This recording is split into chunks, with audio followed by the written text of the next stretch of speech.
I love weirdos in games.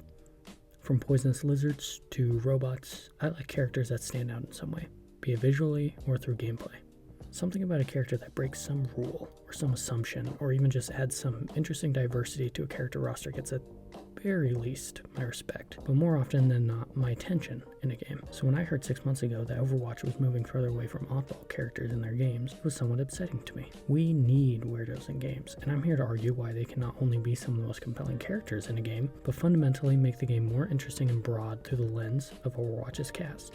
This came about when I saw a clip of a streamer named Frogger talking about the new design philosophy for Overwatch characters last August, one that was seeing a shift towards more conventional characters visually. He had said he didn't like it on Twitter, and had been basically told that meant he wanted ugly characters, mostly referencing Concord. This point is really important to what makes a character an oddball design. Being different doesn't mean instantly being ugly. Let's take a look at Roadhog for an example. Roadhog isn't a conventionally attractive character, but this doesn't make him an ugly design. He has actual character built into just how he looks, from the whole pig motif to the biker look. Roadhog isn't a normal guy. He's an irradiated robot racist from Mad Max, Australia, who robs banks with a mad scientist. His main form of conversation is grunting and short replies, and his design fits his weird personality perfectly. If you take a look at some Concord designs, you can immediately tell the difference. They feel flat and mostly have little to no identity. Even the few that do just aren't enough to tell what's really happening with them, or simply just poor designs that are uninteresting to look at. A character's design isn't measured in how many boners it leaves the player with. It's the actual personality you conveys, and if someone likes that or not.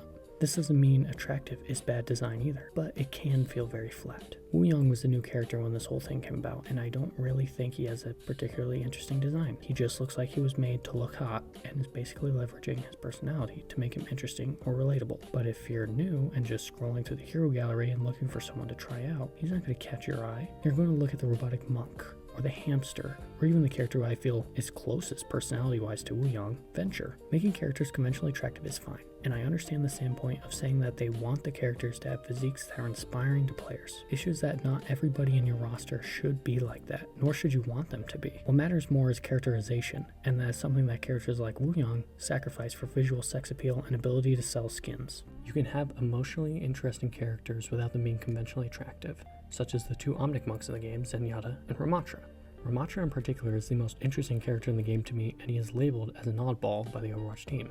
He's called a tempo tank, where he swaps forms through his abilities to change how he plays. You open a fight with his more poke-based form, and then when it comes time to brawl, he swaps into a nemesis form and becomes a close-range bruiser. His design isn't conventionally attractive, but it's still a great design.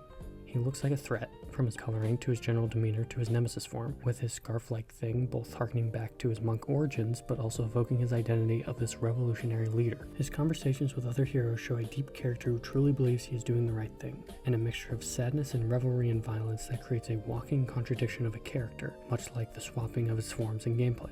This all culminates in the fact that a robot ends up being one of the most emotionally investing characters for me in the entire game.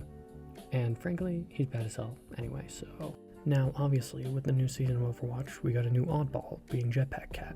I don't think I have to explain what makes this character weird, and even gameplay-wise they're different. They have the most free mobility in the entire game, as well as a tether that allows them to transport anyone anywhere.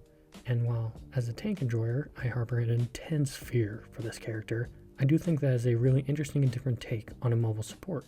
It has even shown the Overwatch team, according to Alec Dawson, that there is an intense interest in oddball characters because there is. Conventional doesn't mean relatable, and what makes Overwatch unique to me is how diverse the roster is. A giant space gorilla, a hamster, robot monks, ninjas, a straight up cowboy. No matter what you want, there's something different for you to find. That is not to say that characters with conventional designs or conventional gameplay are boring. Emery, for example, has an interesting design, but still a conventionally attractive design, and has a conventional gameplay loop that is a little boring, but it fulfills a niche in the game. He is there to introduce other players from other FPS games, which is an important role to have. Domina as well has an interesting design that is still conventionally attractive. Mizuki has somewhat interesting lore and somewhat interesting gameplay, even though it's nothing really new for the game. And really, the only character with no interesting design or niche in the game that was released with the recent season is Onron, and even Onron has an interesting character that is being fleshed out right now. This is just to show you that even though these four characters I just mentioned are conventionally attractive characters and are given conventional designs, they can still be interesting to play. Domina in particular has a really fun gameplay loop. I can't describe why it's so fun, but it is a very fun and very intuitive gameplay loop.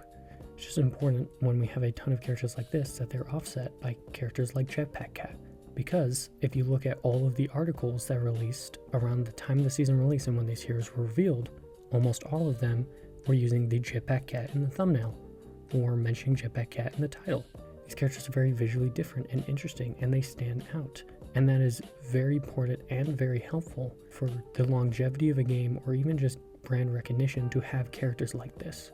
All I'm hoping for is that this dapper looking character right here is in fact an Omnic, and I'm really hoping it's some kind of like detective Omnic, because that would be awesome. But if it's just some rich, like snotty Omnic to compare to the walking turret, the image of the Omnic god, and the two monks, I think it would be a really interesting offset to have.